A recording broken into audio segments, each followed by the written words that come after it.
وحبيبنا ومولانا محمدا عبده ورسوله الذي أرسل رسوله بالحق بشيرا ونذيرا وداعيا إلى الله بإذنه وسراجا منيرا أما بعد فقد قال الله تعالى في كلامه المجيد وبرهانه التوحيد أعوذ بالله من الشيطان الرجيم بسم الله الرحمن الرحيم منها خلقناكم وفيها نعيدكم ومنها نخرجكم تارة أخرى أو كما قال الله تعالى إن الله وملائكته يصلون على النبي يا أيها الذين آمنوا صلوا عليه وسلموا تسليما اللهم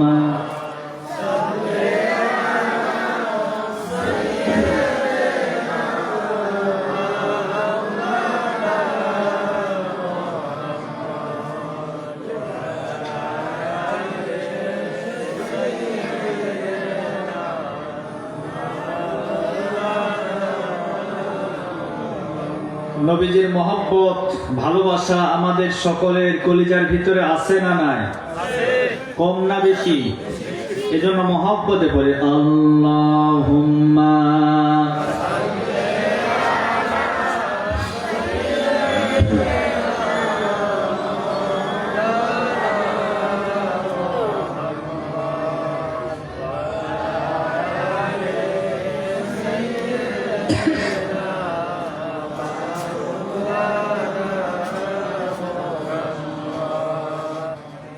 যে ফুল যুগ যুগান্তরে খুশবু ছড়ায় একাশি সে ফুল মরা একাশি সে ফুল মরা মনেরই কাবায়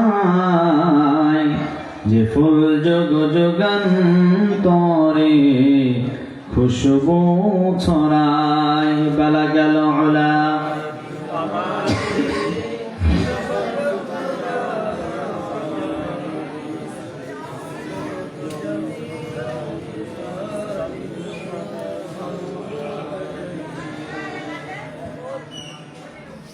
আলহামদুলিল্লাহ বাংলাদেশের ঐতিহ্যবাহী জেলা পঞ্চগড় বোদা থানার অন্তর্গত দক্ষিণ ভুল্লিপাড়া জামে মসজিদ ও যুব সমাজ কর্তৃক আয়োজিত আজকের এই পঞ্চম বার্ষিক তাফসীরুল কোরআন ওয়াজ মাহফিলের সম্মানিত সুযোগ্য অভিজ্ঞ সভাপতি আল্লাহ রাব্বুল আলামিন যিনাকে সভাপতির দায়িত্ব দিয়ে আজকের মাহফিলে কবুল করেছেন সেই মহান ব্যক্তির জন্য আমরা দোয়া করছি আল্লাহ পাক যেন হায়াতে তাইয়্যিবা সিহাতে কুল্লিয়া দান করেন। সকলে পড়ছি আল্লাহুম্মা আমিন। আলহাজ মোহাম্মদ শফিকুল আলম সহকারী প্রধান শিক্ষক অবসরপ্রাপ্ত নতুন হাট শফিউদ্দিন উচ্চ বিদ্যালয়, আমরা আরো একবার ওনার জন্য দোয়া করছি আল্লাহ পাক যেন জাতির খেদমত আরো বেশি করে করার তৌফিক ও সুযোগ আল্লাহ যেন দান করেন। সকলে পড়ছি আল্লাহুম্মা আমিন। আজকের মাহফিলের বিশেষ করে মাগরিবের পর থেকে নিয়ে পর্যন্ত যে সমস্ত ওলামায়ে কেরাম কথা বলেছেন ঠাকুরগাঁয়ের কৃতি সন্তান জোনাইদ আল হাবিব কথা বলেছেন। আমারই পূর্বে আপনাদেরকে কথা বলে একেবারে ধন্য করেছেন, যার কণ্ঠ শুধুমাত্র পঞ্চগড়ের মাটিতে নয়, সারা বাংলাদেশে যার কণ্ঠ ভেসে বেড়ায়, যিনি কোরআনের কথা বাংলাদেশের বিভিন্ন জেলায় প্রচার করে থাকেন।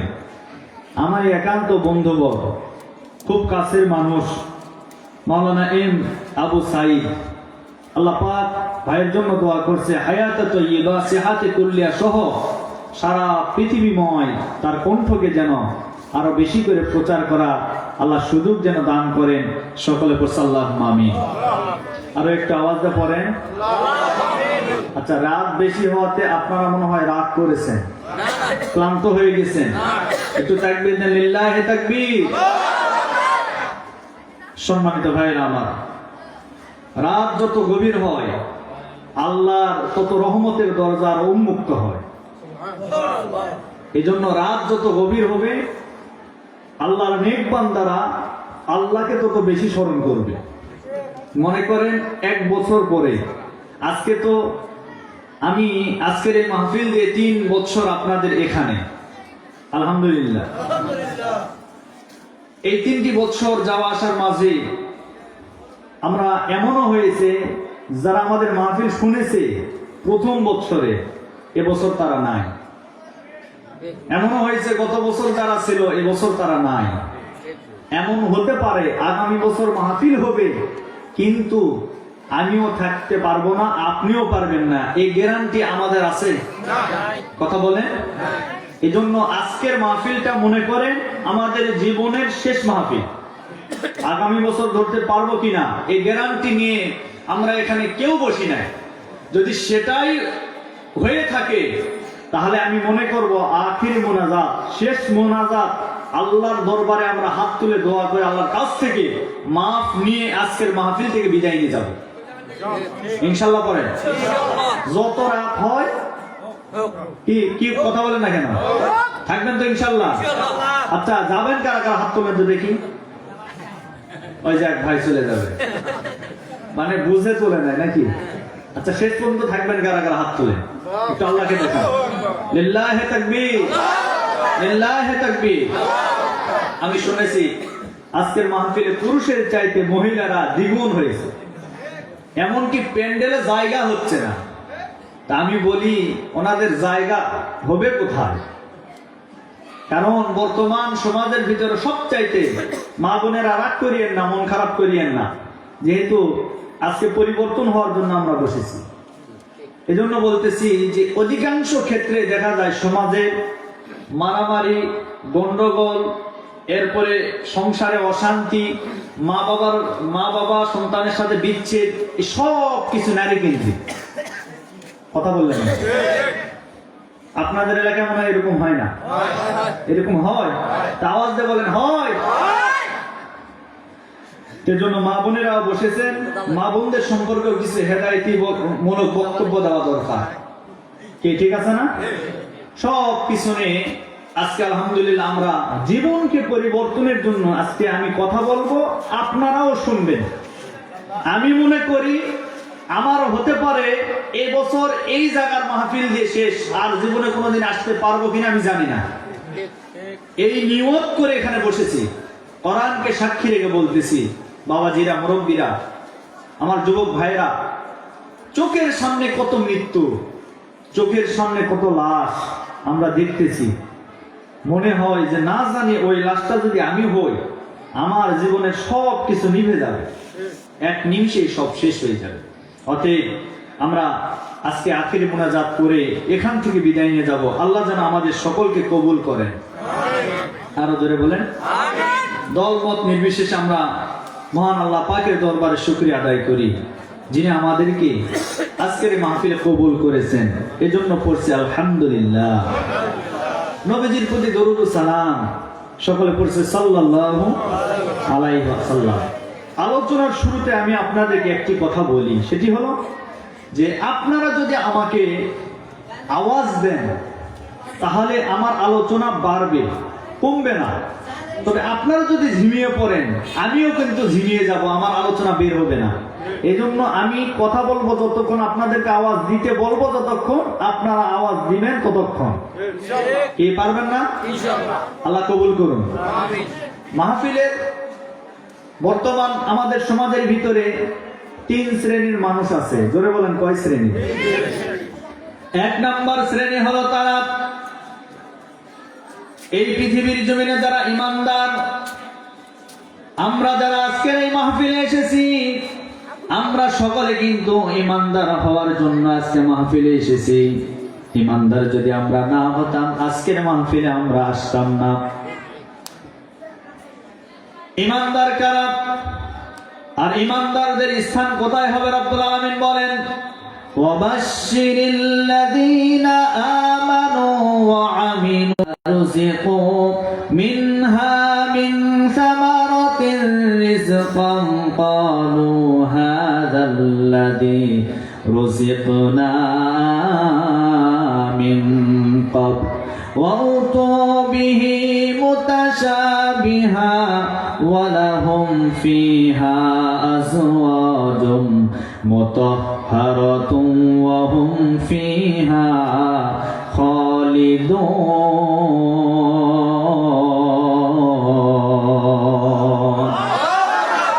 আল্লাহ রাব্বুল আলামিন বলেন, যারা আমি আল্লাহর প্রতি ঈমান আনয়ন করবে, আর 2 নম্বরে যারা সৎ কাজ করবে, ভালো ভালো কাজ করবে এই সমাজের ভিতরে, এই সমস্ত মানুষরাই হচ্ছে ঈমানদার। আমরা আল্লাহকে প্রশ্ন করলাম, রব্বুল আলামিন তাহলে ঈমানদারদের জন্য আপনি কোন জায়গা নির্ধারণ করে রেখেছেন? আল্লাহ রাব্বুল আলামিন বললেন, ওয়া আমিলুস সালিহাত, যারা ভালো ভালো কাজ করবে তাদের জন্য আমি রব্বুল আলামিন উত্তম একটি জায়গা নির্ধারণ করে রেখেছি। সেই জায়গাটির নাম হচ্ছে আমার তৈরি করা বানানো জান্নাত। তার মানে বোঝা গেল ঈমান আনবে যারা, আল্লাহর জান্নাতে যাবে তারা। আমার ভাইরা, এটা হলো 1 নম্বর শ্রেণী। ঈমান আনয়ন করবে যারা, আল্লাহর জান্নাতে যাবে তারা। 2 নম্বরে আমাদের সমাজের ভিতরে কাফির বসবাস করে, যারা আল্লাহকে বিশ্বাস করে না, যারা রাসূলকে মানে না, যারা আখিরাতকে মানে না, যারা কবরকে বিশ্বাস করে না, হাসর নাসর বিশ্বাস করে না, এই সমস্ত মানুষগুলিকে বলা হয় কাফির। আর এই কাফিররা কোথায় যাবে? আল্লাহ রাব্বুল আলামিন সেটাও বলেন, এই সমস্ত মানুষেরা সরাসরি আমার জাহান্নামের ভিতরে চলে যাবে। এই মানুষেরা জাহান্নামে চলে যাবে। আর 3 নম্বরে আমাদের সমাজের ভিতরে মুমিন না, কাফির না, আরেকটা শ্রেণী আছে, তাদের নাম হচ্ছে মুনাফিক। তাদের নাম কি? এখন মুনাফিক এই সমাজের ভিতরে যারা হবে তারা কোথায় যাবে? আল্লাহ রাব্বুল আলামিন বলেন, তারাও জাহান্নামে যাবে। কিন্তু কাফের হয়ে মারা গেলে জাহান্নামে যাওয়ার একটা স্তর আছে। কেউ যদি পৃথিবীতে কাফের হয়ে মারা যায়, সে জাহান্নামে যাবে, জাহান্নামের একটা স্তরে থাকবে। আর যারা মুনাফিকের রোগ নিয়ে মারা যাবে, এদের কোনো স্তর নাই, এরা নিম্ন স্তরে অবস্থান করবে। রব্বুল আলামিন বলেন, ইন্নাল মুনাফিকিনা ফিদ দারকিল আসফালি মিনান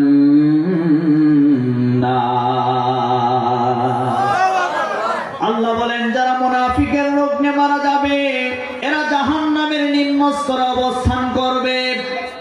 আজ আমাদের সমাজের ভিতরে এমন কিছু মুনাফিক আছে, দেখবেন মুনাফিকের মাথায় টুপিও আছে, মুখে দাড়িও আছে, নামাজও পড়ে 5 ওয়াক্ত, কিন্তু গোপনে গোপনে ইসলামের বিরোধিতা করে। আপনার সাথে ঘোরাফেরা করে, আপনার সাথে হাত বাঁধার সবকিছু করবে, এরপরে আপনার সাথে থাকবে, আবার গোপনে গোপনে ইসলামের বিরোধিতা করবে যারা, এই সমস্ত মানুষদের নাম হচ্ছে মুনাফিক। আর এরাই যাবে জাহান্নামের নিম্ন স্তরে। আমার ভাইয়েরা, মুনাফিক দেখলে কিন্তু চেনা যায় না। আপনাদের এলাকায় যখন দেখবেন ধান লাগিয়েছেন, ধান লাগানোর পরে এই ধানের ভিতরে ধানের মতো আরেকটা চারা বের হয়, এই চারাটার নাম আপনারা কি বলেন? পাতান্না বলেন তো। ধানের যখন লাগানোর পর ধানটা যখন বড় হয়, বড় হওয়ার পরে ধানের মতনই সাইডে বিভিন্ন জায়গায় আবার আরেকটা চারা গজায় এবং বড় হয়, দেখতে একেবারে ধানের মতন।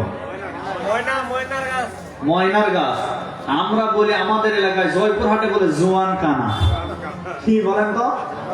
জোয়ান কানা। তাহলে আপনাদের এদিকে কি বলে? ময়নার গাছ। বাপরে বাপ, ময়নার গাছ, নতুন একটা ভাষা শিখলাম। এক দেশের গালি আর এক দেশে বলি। যেমন আমাদের জয়পুরহাট বগুড়াতে একটি ভাষা আছে। এই ভাষা যখন আমি চট্টগ্রাম সাতকানিয়ায় মাহফিল করতে গেলাম, মাহফিলের সামনে এইরকম শ্রোতা বসেছে, আমি তাদেরকে জিজ্ঞাসা করলাম যে ভাই আপনারা তো কেন আসো, ঘুম আসো, এগুলি তো বলতে বলতে শেষ, আমরা তো কিছুই বুঝি না। কেন আসো হুজুর? আমাকে বলছে কেন আসো হুজুর? আমি প্রথম যখন গেলাম তাকায় আছে, কি বলে কিচ্ছু বোঝা যায় না। এরপরে আরেকজন এসে বলে হুজুর ঘুম আসেনি? আমি বললাম না ভাই, ঘুম তো নিয়ে আসেনি। আর একজন পাশে থেকে হেসে বলে হুজুর উনি আপনাকে জিজ্ঞাসা করেছে আপনি কেমন আছেন। আমি বললাম এটা তো বাংলাতে বললে তো বোঝা যায়, এটা তো বাংলাও না হিন্দিও না, কিছুই বুঝি নাই। এক দেশের গালি আরেক দেশে বলি। যখন বয়ানে উঠলাম, ওঠার পরে জিজ্ঞাসা করলাম যে ভাই আপনারা তো যা বলেন আপনাদের ভাষা বুঝি না, কিন্তু আমাদের এলাকার একটি ভাষা আছে, আমি এখন আপনাদেরকে বলবো, একটু উত্তর দেন তো দেখি। সামনে সবাই বসে আছে, বলছে হুজুর বলেন।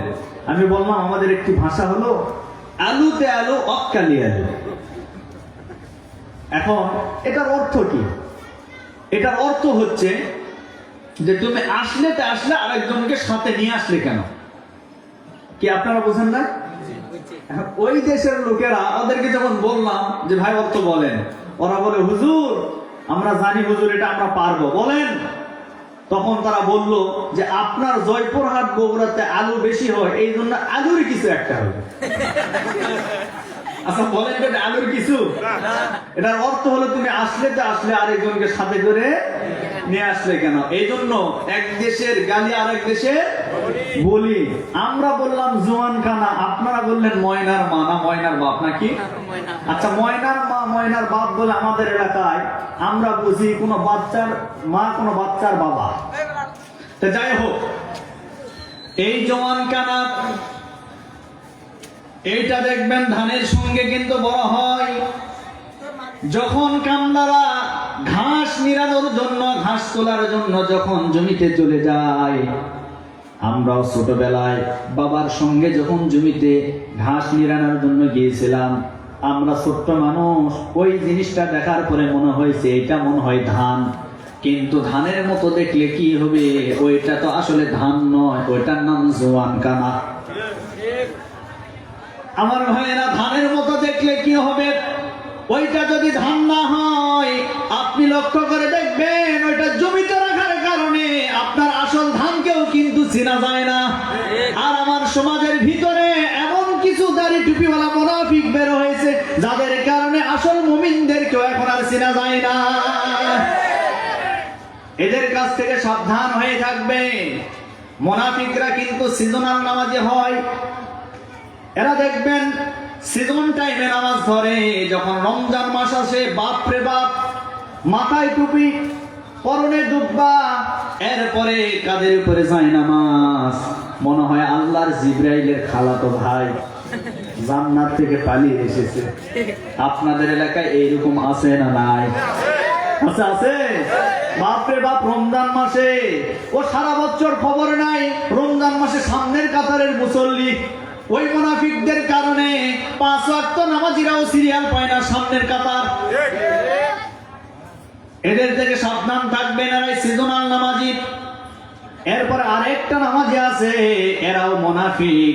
যখন নির্বাচনের সময় আসে, যখন ভোটের সময় আসে, তারা দেখবেন নির্বাচনের সময় জনগণের আবেগকে ব্যবহার করে তারা দেখবেন মাথায় টুপি পরে, পরনে জুব্বা পাঞ্জাবি পরে, পড়ার পরে 5 ওয়াক্ত নামাজ আদায় করে সামান্য একটা মানুষের ভোট নেওয়ার জন্য। এমনকি এমন নেতা বাংলাদেশে আমরা দেখেছি, এক আসরের নামাজ 4 বার করে তারা আদায় করে। কথা বলেন, কথা বলেন। চামচা একদিন প্রশ্ন করেছে, নেতাজি আপনি তো আসরের নামাজ 4 বার করে আদায় করলেন, বলে ভোটের আগে হোক অসুবিধা নাই। সম্মানিত ভাইয়েরা আমার, এই সমস্ত নেতারা যারা ধর্মের নামে ধর্ম ব্যবসা নিয়ে আর সমাজের ভিতরে যারা আমাদের সামনে হাজির হয়ে যাবে, আমরা আজকের মাহফিল থেকে বলতে চাই, আগামী নির্বাচনে আমরা তাদেরকে উচিত জবাব দিয়ে দিব। তারা আমাদেরকে বলে আমরা ধর্ম ব্যবসায়ী, আমরা বলি আমরা ধর্ম ব্যবসায়ী না। তার কারণ আমরা সারা বছর মাথায় টুপি রাখি, আমরা মুখে দাঁড়িয়ে রাখি, আমরা পরনে পাঞ্জাবি পরে আমরা নামাজ কালাম পড়ি। আমরা সিজনাল কোনো নামাজি নয়, আমরা সিজনাল মাথায় কোনো টুপি রাখি না। তার মানে নির্বাচনের আগে আমরা নামাজ পড়ি, নির্বাচনের পরেও পড়ি। যারা নির্বাচনের আগে নামাজ ধরে এরাই হলো প্রকৃতপক্ষে এই সমাজের ভিতরে বড় ধর্ম ব্যবসায়ী। কি কথা কি বোঝা যায় আমার ভাইয়েরা? তাহলে আমি বলতেছিলাম আমাদের সমাজের ভিতরে কয় শ্রেণীর মানুষ আছে? 1 নম্বরে ইমানদার। ইমানদার যারা হবে আল্লাহর জান্নাতে তারা চলে যাবে। 2 নম্বরে কাফির। কাফির যারা হবে তারা যাবে জাহান্নামে। 3 নম্বরে মুনাফিক। মুনাফিকরাও আল্লাহর জাহান্নামে যাবে। কাফের হয়ে মারা গেলে জাহান্নামে যাওয়ার একটা স্তর আছে, কিন্তু মুনাফিক হয়ে যে ব্যক্তি মারা যাবে ওই মানুষটা একেবারে জাহান্নামের নিম্ন স্তরে অবস্থান করবে। সুতরাং আজকের মাহফিল থেকে আমি আপনাদের বলতে চাই, আমরা কাফির হতে চাই না, আমরা মুনাফিক হতে চাই না, আমরা মুমিন হতে চাই, আমরা আল্লাহর জান্নাতে যেতে চাই। কারা কারা আল্লাহর জান্নাতে যাবেন দুটি হাত তুলে আল্লাহকে দেখান।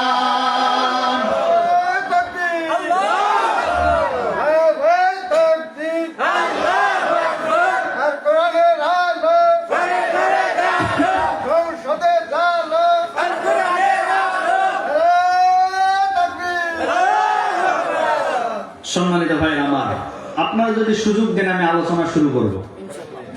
কি করা যাবে? হ্যাঁ, আমি আপনাদের সামনে কোরআনে কারিমে একেবারে পরিচিত একটি আয়াত, যে আয়াতটা আমরা অনেক সময় মাটি দেওয়ার সময় পাঠ করি। একটা মৃত মানুষকে যখন মাটি দেয় তখন কোন দোয়া পড়েন বলেন তো? মিনহা খালাকনাকুম ওয়া ফিহা নুঈদুকুম ওয়া মিনহা নুখরিজুকুম তারাতান। আচ্ছা, আসলে কি এটা প্রকৃত মাটি দেওয়ার দোয়া? হ্যাঁ, আমরা ওইটাই জানি, কিন্তু এটা হচ্ছে আল্লাহর কোরআনের আয়াত। এটা একটি আল্লাহর কোরআনের আয়াত। আল্লাহ বলছেন, মানুষ তোমাকে যে মাটি থেকে সৃষ্টি করেছি সেই মাটিতে একদিন তোমাদেরকে রাখা হবে, আবার একদিন সেখান থেকে তোমাদেরকে আবার তোলা হবে। এটার অর্থ হলো এই। এখন এটা আমাদেরকে বলার অর্থই হলো, আমরা যখন একটা মানুষকে মাটি দেই সে সময় আমাদেরকে স্মরণ রাখতে হবে যেই মাটিতে আমরা একজনকে রেখে যাচ্ছি ওই মাটিতে আমরা একদিন থাকবো, ওই মাটি থেকে আল্লাহ একদিন আমাদেরকে তুলবেন। এই আয়াতটা প্রকৃত আমাদেরকে মৃত্যুর কথা স্মরণ করিয়ে দেয়। কিসের কথা বলেন তো বাবাজি? এই বাবাজি বসেন, এই যে বাচ্চাকে একটু বসায় দেন, কেউ কথা বলবেন না, এদিক সেদিক কোনো নড়াচড়া করবেন না। দেখেন আজকের আলোচনাটা একটু ব্যতিক্রম। তাহলে এই আয়াতটা আমাদেরকে একটা জিনিসের কথা স্মরণ করে দেয়, সেটি হচ্ছে মৃত্যু। তার নাম কি? মৃত্যু। এই মৃত্যু নিয়ে প্রথম 1 নম্বরের যে টপিক হবে আমার, যে মৃত্যু হয় 2 ধরনের। যারা বলেন কয় ধরনের? একটা ধরন হলো পাপিষ্ঠদের, যারা পাপ করে, যারা জিনা ব্যভিচার করে, এই পৃথিবীতে যারা আল্লাহর নাফরমান বান্দা, এই সমস্ত মানুষদের মৃত্যুর ধরন একরকম। আর যারা ইমানদার, যারা নামাজ পড়ে, আল্লাহর হুকুম মানে, যারা ইসলামের পক্ষে থাকে, এই ইমানদারদের মৃত্যুর ধরন আরেক রকম। 2টা আলাদা আছে না নাই? একটা ভালো মৃত্যু আর একটা কি? খারাপ মৃত্যু। তাহলে খারাপ মৃত্যু কেমন, ভালো মৃত্যু কেমন জানার দরকার আছে না নাই বাবা? হ্যাঁ, এটা হলো 2টি পয়েন্ট।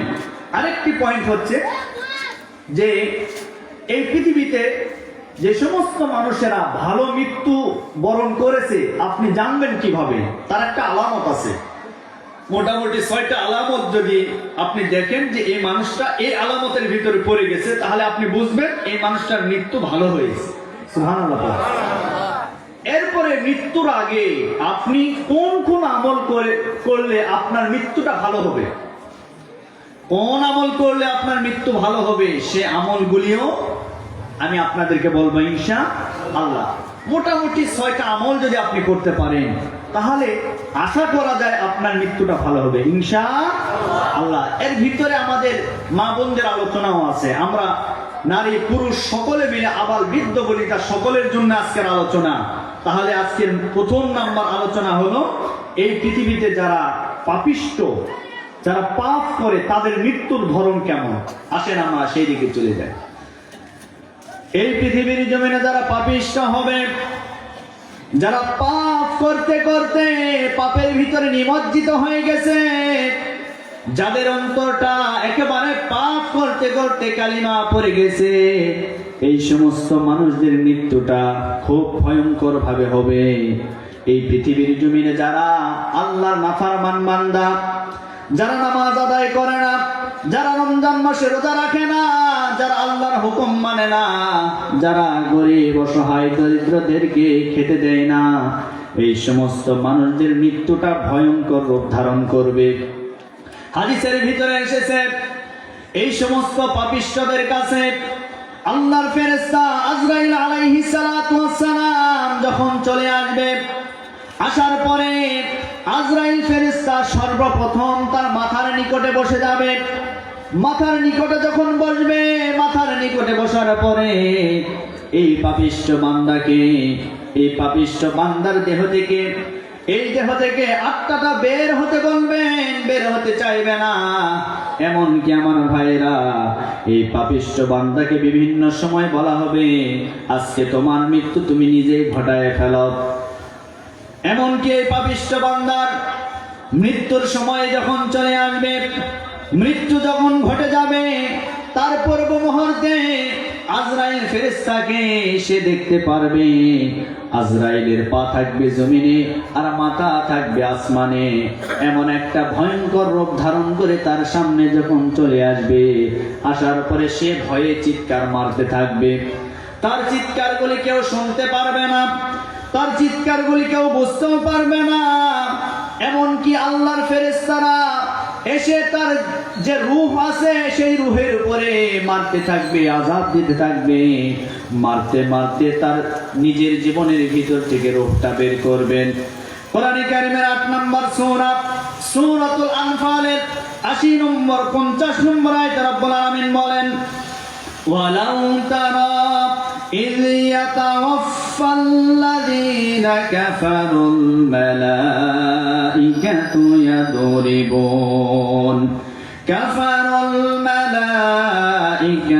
يضربون وجوههم وأدبارهم وذوقوا عذاب الحريق।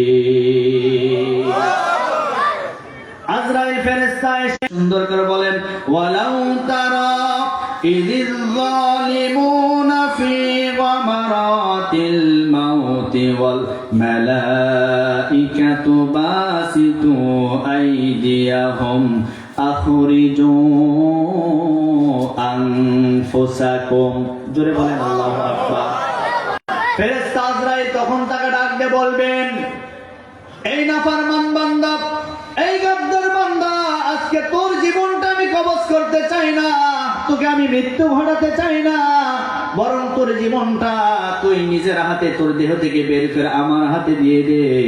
এই কথা যখন বলবেন তখন তারা বলবে, ওই সমস্ত নাফরমান বান্দারা বলবে, ও আল্লাহর ফেরেশতা, আমি আজকে তো আমার জীবনটা বের করতে পারবো না। আমি কেন বের করব? আমি তো কোনো পাপ কাজ করি নাই।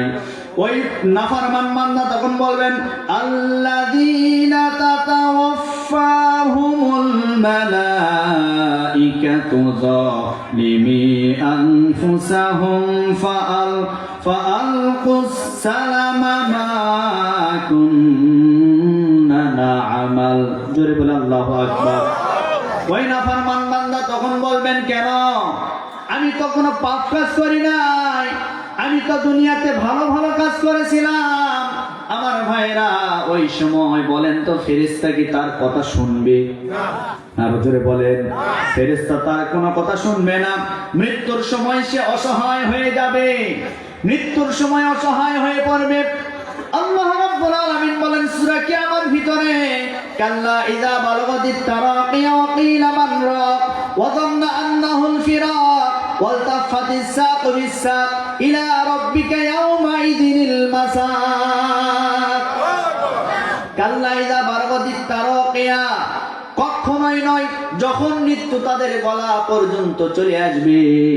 এই আয়াতের দ্বারা বোঝা যায়, তাফসীরের ভিতরে এসেছে, একজন ব্যক্তির যখন মৃত্যু শুরু হয়ে যাবে, সর্বপ্রথম তার পা থেকে মৃত্যুর যন্ত্রণা শুরু হবে। তার দুই পা থেকে মৃত্যুর যন্ত্রণা শুরু হয়ে যাবে। পা সর্বপ্রথম অবশ হয়ে যাবে, পা আর নাড়াচাড়া করতে পারবে না। পা থেকে তার মৃত্যু, তার জীবন, তার রূহটা হাঁটুর ভিতরে চলে আসবে। হাঁটুর ভিতরে আসার পরে পাপিষ্ঠ নাফরমান বান্দার দেহ থেকে মৃত্যু, ওই রূহটা বের হতে চাইবে না। তখন এই হাঁটু থেকে একেবারে কোমর পর্যন্ত চলে আসবে। নাফরমান বান্দার রূহটা কোমর পর্যন্ত চলে আসবে। কোমরে যখন চলে আসবে, কোমর থেকেও বের হতে চাইবে না। আজরাইল ফেরেশতা যখন কোমরে হাত মারবে, কোমর থেকে চলে যাবে বুকে। বুকের ভিতরে যাওয়ার পরে এই বুক থেকে আবার উঠে যাবে গলার এই মাঝখানে যাওয়ার পরে ওই রূহটা তখন বের হতে চাইবে না, তার দেহের ভিতরে থাকতে চাইবে। কিন্তু আজরাইল ফেরেশতা তো আল্লাহর অর্ডার নিয়ে এসেছে, আল্লাহ তো অর্ডার করেছে তার মৃত্যু ঘটায় দিতে হবে। আমার ভাইয়েরা, রূহ তো কথা শুনবে না, কিন্তু আজরাইল তার দেহ থেকে জোর করে রূহটা বের করে নিয়ে যাবেন। এজন্য আল্লাহ বলেন, কাল্লা ইযা বালাগাতিত তারাকিয়া ওয়া কিলা মান রাক, তার কণ্ঠে নালীতে যখন মৃত্যুটা চলে আসবে, ওয়াকিলা মান রাক, তাকে বলা হবে আজকে তোকে কে রক্ষা করবে, আজকে তোকে কে বাঁচাবে, আজকে তোকে বাঁচানোর মতো কেউ নাই। ওয়াযান্না আন্নাহুল ফিরাক, সে বুঝতে পারবে আজকে আমার জীবনের শেষ দিন, আজকে আমি মারা যাব। ওয়াল তাফাতিস সাকু বিস-সাক, যখন সে বুঝতে পারবে আমার মৃত্যুর সময় হয়ে গেছে, আমি পৃথিবী থেকে মারা যাব, আমার এখন এই মুহূর্তে মারা যাওয়ার সময় চলে এসেছে, তখন সে করবে কি, আস্তে করে দুই পায়ের গোছা সে সোজা করে দিবে। আল্লাহ বলেন, ওয়াল তাফাতিস সাকু বিস-সাক, দুই পায়ের যে গোছা আছে এই গোছাগুলি, আঙ্গুলিগুলি সোজা করে দিবেন। তার মানে মৃত্যুর জন্য সে প্রস্তুতি গ্রহণ করবে। আমার ভাইরা, এমন একটা দিন আমাদের সকলের জন্য আছে না নাই? আরো জোরে বলেন, আছে না নাই? এইবার আজরাইল ফেরেশতা তার কাছে যখন চলে আসবে, আসার পরে এই গলা থেকে একেবারে মাথার ভিতর দিয়ে হাত মেরে তার কাছ থেকে যখন রূহটা বের করে নিবেন, ওই ব্যক্তি তখন মৃত্যুর যন্ত্রণা সহ্য করতে পারবে না। আল্লাহর নবী বলেন, একটা জীবন্ত ছাগলকে তার শরীর থেকে চামড়াগুলি ছিলে টেনে হিসড়ে যেভাবে বের করলে ওই ছাগলটা যেমন কষ্ট পায়, একটা পাপিষ্ঠ বান্দা, একটা নাফরমান বান্দা, তার দেহ থেকে যখন রূহটা বের করা হয় তার চাইতেও বেশি কষ্ট পায়, তার চাইতেও সে বেশি কষ্ট পায়। এজন্য আল্লাহ নবী বলেন, ও পৃথিবীবাসীরা, তোমরা নামাজের পর আল্লাহর কাছে দোয়া করো, আল্লাহুম্মা ইন্নী আউযু বিকা মিনাল আযাবিল কবর, হে আল্লাহ, কবরের আযাব থেকে আমাকে মাফ করো, কবরের আযাব থেকে আমাকে বাঁচায় দাও। আমার ভাইয়েরা, কবরে যাওয়ার আগে মৃত্যুর যে যন্ত্রণা, এই যন্ত্রণা কিন্তু আমরা কেউ সহ্য করতে পারবো না। আল্লাহ নবী বলেন, যে সমস্ত পাপিষ্ঠ বান্দাদের মৃত্যু যখন ঘটায়া দেওয়া হবে, ঘটানোর পূর্ব মুহূর্তে একদল ফেরেশতা জাহান্নামের একটা তোয়ালা, একটা কাপড়, ময়লাযুক্ত কাপড়, যে কাপড়ের ভিতর থেকেই দুর্গন্ধ বের হয়, এমন একটা কাপড় তার সামনে নিয়ে আসা হবে, আজরাইলের হাতে দেওয়া হবে। আজরাইলের হাতে দেওয়ার পরে এই পাপিষ্ঠ নাফরমান বান্দার রূহটা বের করার পরে ওই কাপড়ের ভিতরে পেঁচায়া ওই কাপড়ের ভিতরে রেখে দেওয়া হবে। রেখে দেওয়ার পরে আমার ভাইরা, এই আজরাইল ফেরেশতা তখন করবে কি, এই রূহটা আরেকজন ফেরেশতার হাতে উঠায় দিবেন। ফেরেশতারা হাতে উঠায় দেওয়ার পরে এই পাতলা কাপড় মোড়ানো রুহটা নিয়ে প্রথম আসমানের দিকে এই ফেরেশতা যেতে থাকবে। প্রথম আসমানে যখন চলে যাবে, আল্লাহর ফেরেশতারা বুঝতে পেরেছে এটা নাফরমান বান্দা, পাপিষ্ঠ বান্দা। এই বান্দা দুনিয়াতে নামাজ পড়ে নাই, আল্লাহর হুকুম মানে নাই, একে তো আসমানে ঢুকতে দেওয়া যায় না। তখন প্রথম আসমানের গেটটা ফেরেশতারা একেবারে বন্ধ করে দিবে, দিয়ে বলবেন, ও আল্লাহর ফেরেশতা, আজকে তুমি কার রূহটা নিয়ে এসেছো? তখন বলবে, অমুকের ছেলে অমুকের রূহটা আজকে আমরা নিয়ে এসেছি। তখন ওই ফেরেশতা বলবেন, না, এর রূহটা পচন যুক্ত, এর রূহটা রোগ যুক্ত, অতএব একে এই আসমানের উপরে উঠতে দেওয়া হবে না। ওই ফেরেশতা তখন করবে কি, ধাক্কা মেরে একেবারে নিচের দিকে ফেলে দিবেন। ধাক্কা মেরে নিচের দিকে ফেলে দিবেন। আমার ভাইয়েরা, ধাক্কা মেরে যখন নিচের দিকে ফেলে দিবেন, দেওয়ার পরে আল্লাহর ফেরেশতা এই পাপিষ্ঠ ব্যক্তির রূহটা নিয়ে গিয়ে মাটির নিচে একটা জায়গা আছে, তার নাম হলো সিজ্জিন। এই সিজ্জিন নামক জায়গার ভিতরে তাকে রেখে দেওয়া হবে। সিজ্জিন নামক জায়গার ভিতরে যারা থাকবে তারা শুধুমাত্র কষ্টে থাকবে, আযাবের ভিতরে থাকবে। আর এই পৃথিবীর জমিনে যারা ভালো ভালো কাজ করবে, যারা নেক আমল করবে, ওই সমস্ত মানুষগুলির রূহটা রব্বুল আলামিন ইল্লিন নামক জায়গায় রেখে দিবেন। ইল্লিন হচ্ছে ভালো জায়গা, আর সিজ্জিন হচ্ছে খারাপ জায়গা। সিজ্জিনটা হচ্ছে মাটির নিচে, আর ইল্লিন হচ্ছে আসমানের উপরে। সুবহানাল্লাহ পড়েন। এই পাপিষ্ঠ বান্দার মৃত্যু ঘটায় ফেলবেন। এই পাপিষ্ঠ বান্দা ওই যে সিজ্জিন নামক জায়গায় যখন রেখে দেওয়ার পরে সেই জায়গা থেকে তার আযাব আর গজব শুরু হতে লাগলো। আযাব গজব এক পর্যায়ে এমন ভাবে শুরু হতে লাগলো,